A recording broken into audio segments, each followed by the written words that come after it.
So, Bull, Yes, Bull. I was thinking, and I think you and I were talking about this the other day about our relationship and how we've kind of evolved over time, and we have like the friendship and Yeah. then we have the business. Yes. And how we are, so hopeful to preserve the friendship, because every story that you hear about people owning a business, it's always bad. It is true.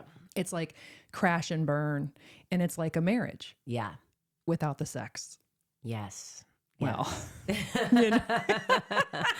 Yes. pause for awkward moment.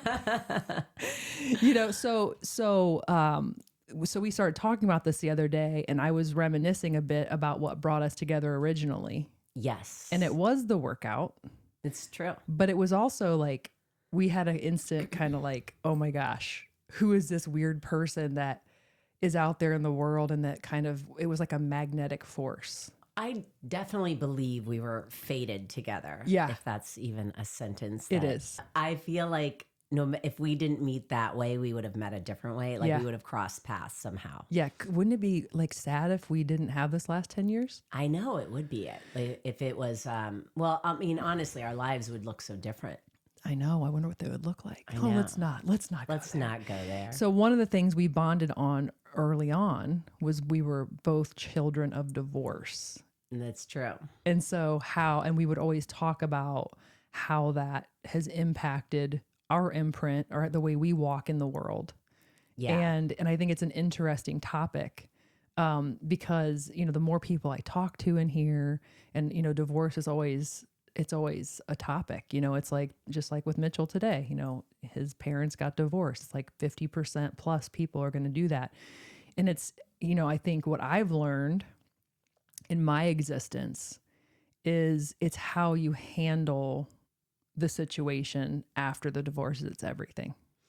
For sure. I think no matter what situation you're in, you either follow or you learn from it. Or as Tracy Showalter says, you break the chain or you become the chain. Yeah, exactly. That's what she said in here. And I thought that was so profound. Yeah, no, because there's a ton of people I see that, they watched a parent cheat and then they become cheaters and they do the exact same thing, or they're abused and then they abuse, like it's the chain. It's like you either follow that exact step that you're watching, even though it brings you pain, or you learn from it and you change it. Yeah. And I feel like I definitely think there are things that made me a grinder and made you a grinder and made you, be able to start a business. Mm-hmm. Same here, like there's definitely things because of, there's a divorce game. I like to think of it as like a chess game, and the kids can be pawns in that. And I feel like, if I went to my mom and I was like, hey, I need $50 for my softball uniform. And she would say every time that go to your father. Your father's supposed to pay for that. Then I'd go to him and he would say, that's part of the child. What am I thinking about? The child Support I'm giving. Yes. Yeah. And then it's back and forth. And then we would just literally end up trying to find that money ourselves and earning that money ourselves, because it's an exhausting game. Mm-hmm. So like if it was smaller amounts of money, like lunch money or something like that, we would try to me and my sisters and I would just pay for it, because it's like, that's not worth the game. Easier than having to deal. Yeah. Yeah. The way that I see it as I look back on my situation and what I think a lot of people go through, and, a lot of people today like to say, and divorce can be the most healthy option. Absolutely. There's plenty of people out there that I know personally who co-parent in a really great way, and it happens to be better off than if they were together. But the one thing you can't deny when you're considering doing something like that is, when the nuclear bomb hits and all the dust settles, Mm-hmm. and you're inevitably running toward a new life, and so is your partner. Not leaving your children, but you are no longer in the unit. Yeah. And so here are the kids in the midst of the ashes standing there. Mm-hmm. And you're human, so you are going to naturally move forward and find a new dynamic. Yeah. And so is your partner. Yes. And so to be standing there as the child of what was, Yeah. and trying to figure out your place in what now Mm-hmm. is it could create such a fault line inside of you. And so I think the way that you handle bringing the kids along on those rides, on the new ride, because you are going to be on a new ride. Yeah. And so I think that's everything. And that's what I look back on to think, you know, wow, if you can get divorced and really figure out a way to bring your kids along onto the new journey and make them first. I don't see many people doing it well. It's hard. So if like I've had friends tell me that they're getting a divorce, but then my immediate reaction is talking to them about the children and saying, okay, as a divorced child, a child of divorce, this is what I think you should do. Like, be careful of this, be careful of this. I go straight into almost being an attorney for the children. And because I feel like no one does it that well. And sometimes hatred gets in the way. It blinds so many people that I feel like they make them pawns, and they make them not knowingly. I don't think my parents did it knowingly, but like it definitely is a game sometimes. And I hate the effing divorce game. No, it's bad. I'm very sensitive to it. I am too, because, you know, you and I were just little, you know, we were just little kids, and we remember kind of what impact it had, you know. And another thing about it that's just a reality out there, when you do make that decision and then you're moving forward into a new dynamic, you only have a certain amount of time and energy to spend. And so when you're onto the horizon looking for, you know, this green pasture, everything that your spouse wasn't, and all these new things that are going to be your life now, that takes energy and effort away from what was, you know.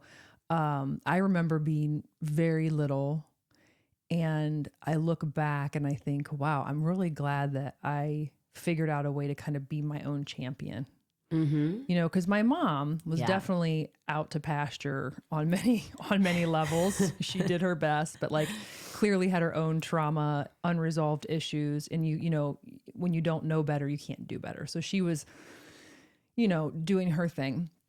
And then my dad he was climbing the corporate ladder. I mean, the guy was just, you know, he worked hard and he had a successful career that was just, you know, unheard of. Yeah. And so he wasn't even in the same city, and he did his very best, but he had a wife and he was having kids, and he was climbing the corporate ladder. So how much is there really that you can give? How often did you see him growing up? So I would see my dad. He would come, like when he lived in Toledo, he would come to Lima here and there.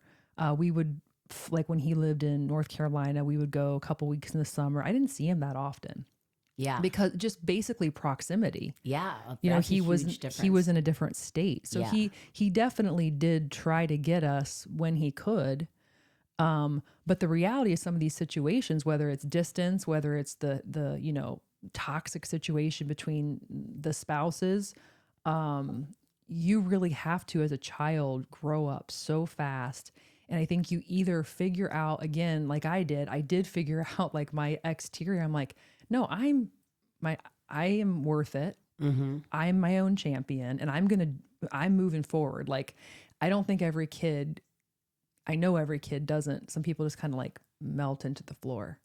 Well, I just told somebody the other day, another parent at a lacrosse game, and you know, a lot of times people think Upper Arlington, you know, you get these like privileges and you're born with a Mercedes key in your hand. And that was never my family. Yeah. Never my family. I didn't even have a car until I could pay for it out after college. And, you know, that was barely paying for it as well, like working 2 jobs.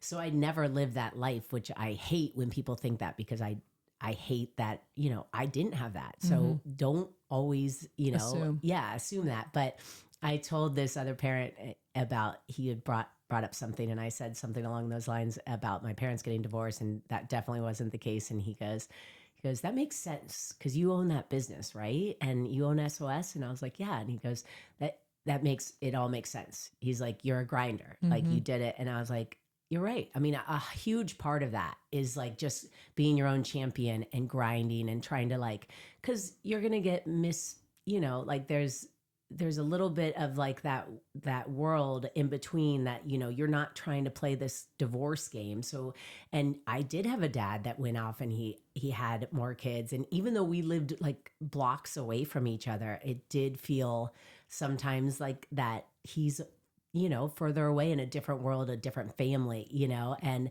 even though he did his best to not be, you Yeah. know, Everybody's going to do their everyone's going best. to do their best, but yeah. you're going to feel a certain way from that. Yeah. You know, the first time I saw a Christmas card come out that was like just him and his my half brother and sister, who I love and very close to, but like they, you know, at the time that was like a punch to the gut. Like I was like, oh my God, you sent out a Christmas card with just this new family, you know, where I was like, there's just feelings there that will always come. So at the end of the day, then you've got a mom that's hurt always. And she's, you know, 20 years later, still talking about the divorce. You know, she definitely took a punch to the gut and could not get over the divorce. I don't even know to this day if she's over it. Well, for TT, having Megan, yes, my special needs yes, sister. so your special needs sister, who I have yet to meet, by the way. Oh my God, I'm afraid she's going to punch me, but I really do want to meet her. We should go on a walk. I really would love to. But I can't imagine just going through a divorce with 3 girls, let alone having a 4th that is completely special needs to the point where she's still, she's in a home now, right? No, or is she back? Full care, but at my mom's. Okay. So your mom had to deal with something that hardly anyone even understands. It's like, true. think about it. And she doesn't have a college education. So I look at that and I think to myself, whoa. She married my dad at 17. I wouldn't get over that either, I don't think. I'd try, but that would be a hard pill to swallow. But it's easy for me to say to you, because we've had this conversation before, where I have such empathy and compassion for TT. And then I look at my own mom and I have to dig a little bit deeper. But see, so my mom had Casey and I, and then she had DJ and Alex with my stepdad, Dave. Yes. And Alex was born prematurely. Oh, yeah. And he was in the NICU for quite some time. Wow. And had, you know, and he has CP, and he's, you know, he just has an issue walking, but everything else is completely normal, and he's just awesome, and his personality is like badass. But my mom had to go through not to the extent, but she was dealing with something like that too. And so when I look at it, I'm like, you know, you have to be like, okay, she was going through a lot too. Yes.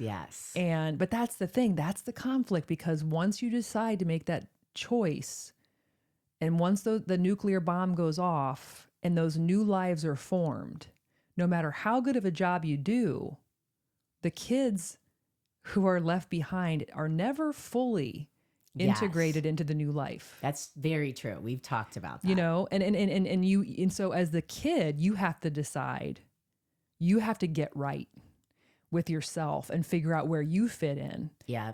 Not just with the families, but with the world and who you are.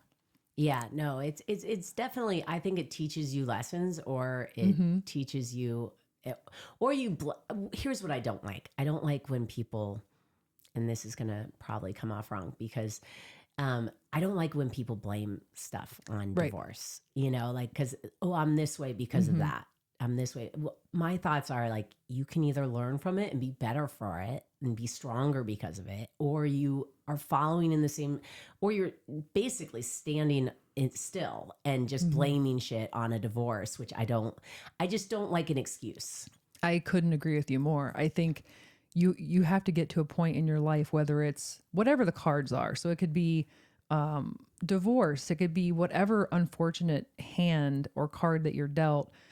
You can use that as an excuse for complacency and for, you know, whatever things you're not accomplishing. Yeah. But then that's where you are. Yes. It's until you take control and look at yourself and harness your own power. Yeah. And say, you know what? I'm not going to sit here and act like I wasn't affected by my parents' divorce. I absolutely was. But the gifts and the strength that I was able to mine from that, and it took time. Yes. You know, so now I look at a situation where, I mean, my dad, my stepmom, Haley, Caitlin, and Brandon, I love, like, I have an amazing relationship with them, and specifically the two girls. I mean, we call ourselves the trifecta. Yeah. My booze. Hey girls, I know you out there listening. Okay, hey, and Kitterbug. I wouldn't know what to do without them, you know? And then DJ and Alex on my mom's side, same thing. And so, you know, you have a choice to say, like, again, going back to believing in yourself and kind of elevating yourself away from, because there's so much more to you than just that. Well, yeah. And that's where the whole thing, it's like we say excuses, it could be anything. So, you know, not having, you know, as, you know, like if you're not well off and you don't have a lot of money when you're growing up. But I feel like the people who ever look at things and they're like, that's a challenge to me, I want to tackle it, versus feel defeated, that's the difference. It's like the people who feel defeated and allow themselves to just sit there and say, no, I am this way because of this. This is this. I didn't ever achieve anything because my parents got divorced. Well, are you effing kidding me? Like, be better for it then. Like, I just get very upset with like people finding that bullshit. Don't get me wrong. There's some serious shit that happens to people that can definitely mess with them. But divorce to me is like, I feel like you should be better for it. You should learn from it. So same thing with my relationship. I kind of watched it and was like, okay, this is what I don't want to do in my marriage. And this is what I feel like was great about their marriage. You know, I tried to like make sure I wasn't just following suit and going to end up divorced myself.